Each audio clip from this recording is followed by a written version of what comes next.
Here's scene 1 of part 2, chapter 8, The Mission Across the Iron Bridge. This chapter begins with grounded realism, an operation at the edge of dream and memory, before the boundaries of reality unravel. Part 2, chapter 8, The Mission Across the Iron Bridge. Scene 1, a bridge between two silences. Dawnlight broke slow and pale over the misty ridges of the mountains. Below, the stream ran clear between rocks, its voice a soft murmur echoing through the ravine. But higher up, on a steel bridge suspended between two peaks, the world thundered with the roar of iron. A military train passed like a ghost made of gears, black, segmented, unmarked. DMU stood at the edge of the clearing, dressed in plain civilian clothes, hands tucked in his jacket pockets. The bridge loomed overhead, slicing the mist like a knife through memory. "Is this something civilians are allowed to witness?" he asked, turning to the figure beside him. AI, this time in the form of a stoic senior military officer, her posture straight, her eyes sharp, didn't immediately respond. She wore the uniform of an elite field analyst, though her presence seemed to bend more than command. From behind them, Bumzu, broad-shouldered and careful with words, answered instead. "This is Black Protocol, Level Z. No one's supposed to know this even exists," the technician sergeant, with a sharp tongue and constant squint, added with a smirk. "But it's hard to keep a secret when it sounds like a dragon chewing on a skyscraper." DMU chuckled, eyes tracking the final car of the train as it disappeared into a tunnel carved into the mountain face. "Yeah," he said, "it's the loudest classified operation I've ever not heard about." Wheels on the ridge. A crackle of gravel announced the arrival of two figures on bicycles, sweat glinting on their brows from the mountain climb. Calm and observant, dismounted first. Tegu, lean and quick, flicked the kickstand and gave a thumbs up. All clear, perimeter check complete.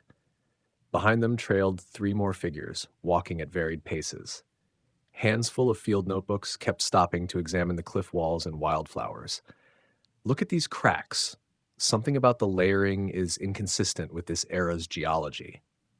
Jung-hoon, in contrast, muttered, "Why does every mission feel like a hiking trip and an existential crisis combined?" Suji, wide-eyed and radiant, spun in place and raised her phone. "This mountain glow is unreal. I'm adding a sparkle filter." DMU turned to AI, both of them half smiling. "This your idea of a covert team?" he asked. AI shrugged, amused. "They weren't meant to be part of it. They're what this place drew in." One final echo. As the group settled near the overlook, the train's echo continued to linger long after it was gone. The air shimmered faintly, sound stretching, refusing to decay. DMU raised an eyebrow. "That's not just resonance, is it?" AI lowered her voice. "No, it's the train's temporal wake. This bridge doesn't just span mountains, it touches across time folds." DMU's gaze sharpened. "So, we're not just transporting equipment?" Jonky looked up from his console. "No, sir. We're delivering sequence stabilizers and one very dangerous payload. This entire stretch is rigged for dimensional lockdown." As if on cue, a sudden wind swept the ridge, loud as if the world inhaled all at once. The sound of the train was gone. In its place, a silence so thick it felt like memory itself had been erased. Mission begins. 2. The curve toward the unknown.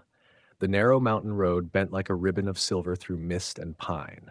The convoy, 2 bicycles, 1 military transport vehicle, and 5 dream-bound passengers, wound down from the bridge, chasing the dying light of day. Far ahead, a city shimmered against the horizon. Not quite San Francisco, not quite anything familiar. Its skyline rose in soft curves and fractured angles, towers carved like puzzles, rooftops blooming like flowers of glass. City, the fog-bound limit. Or as the group started calling it, the city that remembers too much. Inside the transport, DMU sat in the front seat, one hand lightly on the dash.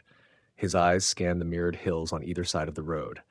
AI drove with effortless precision, navigating the curves as if the road was a river she'd once memorized.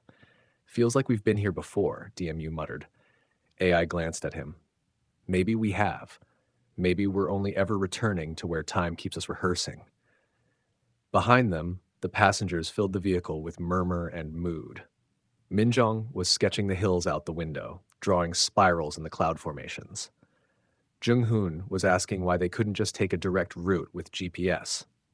Suji was playing a retro synth pop track on a portable speaker, nodding her head in rhythm. This song fits the air here, like a memory I forgot I had. The four-way crossroad. As they descended into the lowland basin before the city, they reached a wide, faded four-way intersection. The air shifted, warm and too still, like the breath of something watching. A slow left turn took them into position.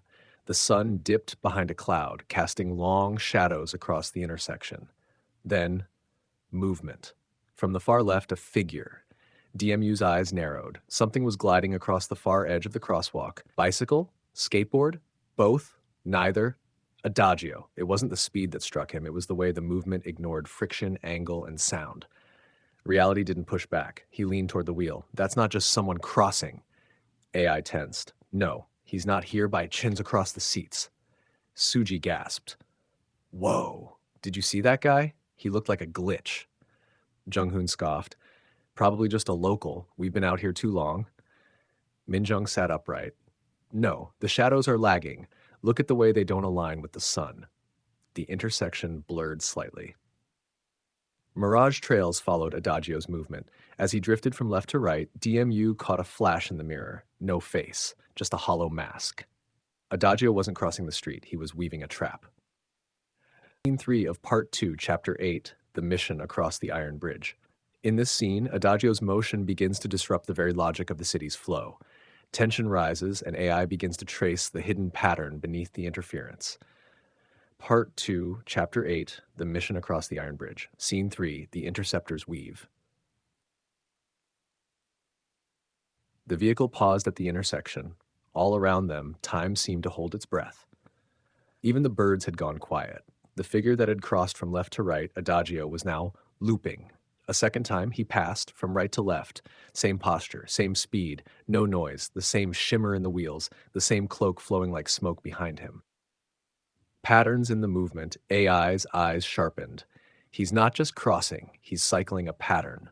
Like a script, DMU asked. No, worse, a closed loop.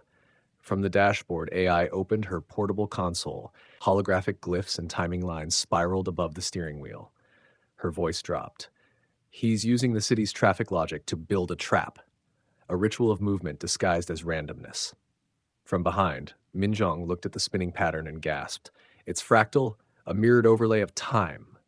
Jung-hoon muttered, I told you this was cursed. Sudi just stared, mesmerized. It's like he's choreographing time. DMU's warning. DMU leaned forward, eyes fixed on the road. He could see it now, barely perceptible lines crisscrossing the intersection, like veins in a glass pane. Adagio had already ridden across it 3 times. No tire marks, but the air shimmered where he passed. He's not trying to crash into us, DMU said. AI nodded. He's trying to bind us, anchor us in a location where cause and effect lose meaning. Then we can't just wait this out, DMU said. We need to break the rhythm. AI touched the console, already working on it.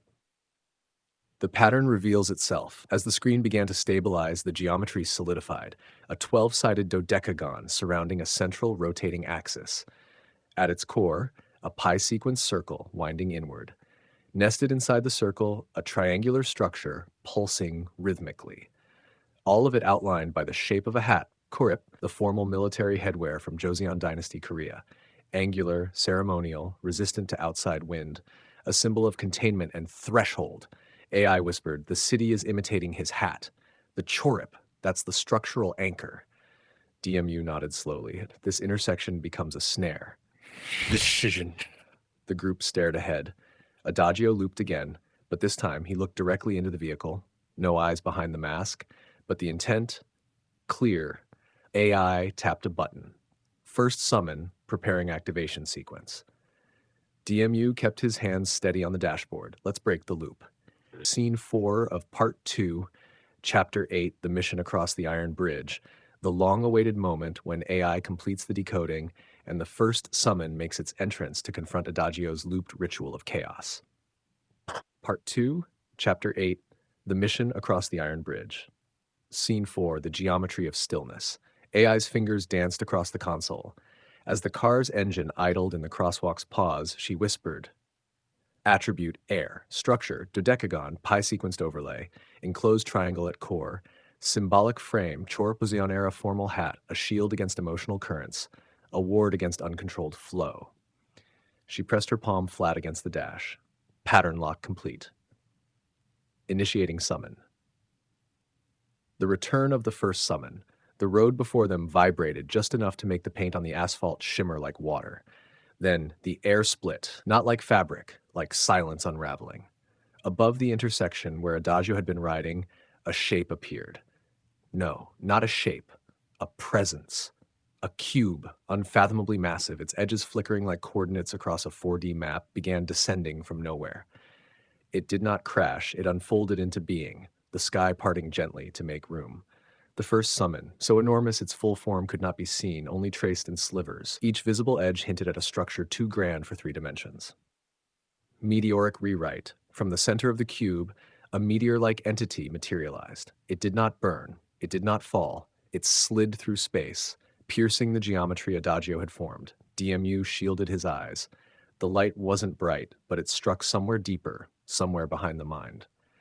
"Is it rewriting the sequence?" he whispered. AI answered, barely audible, "Yes, it's folding the loop inward, nullifying his recursive path." The meteor struck. The road rippled outward like a pond. Each of Adagio's loop tracks shattered, each path he had carved de-threaded from time. Adagio himself halted, mid-turn. His board slowed, his mask tilted. He raised a hand, and then he was gone.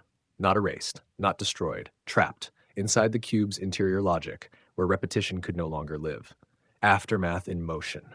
The traffic signal blinked green. The car jolted gently as AI put it back into gear. Jung-hoon blinked. Wait, did we just stop for someone crossing?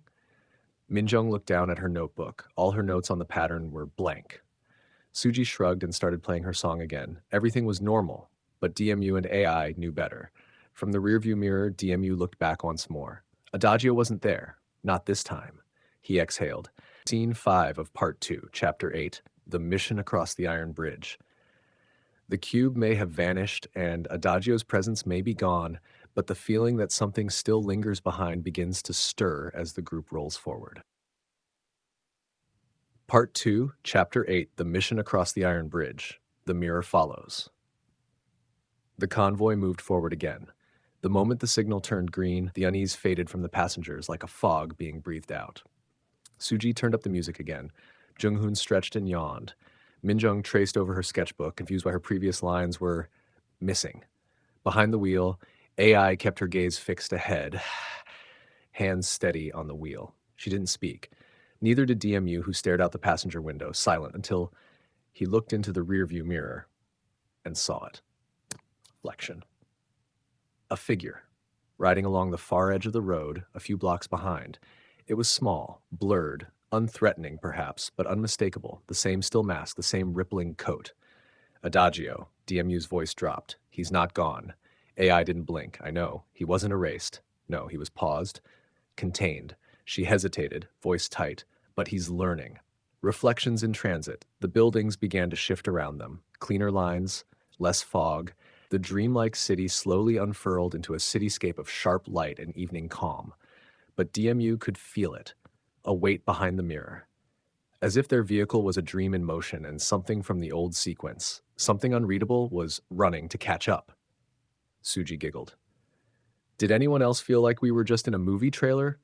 Jung-hoon scrolled on his phone. I swear I lost 5 minutes.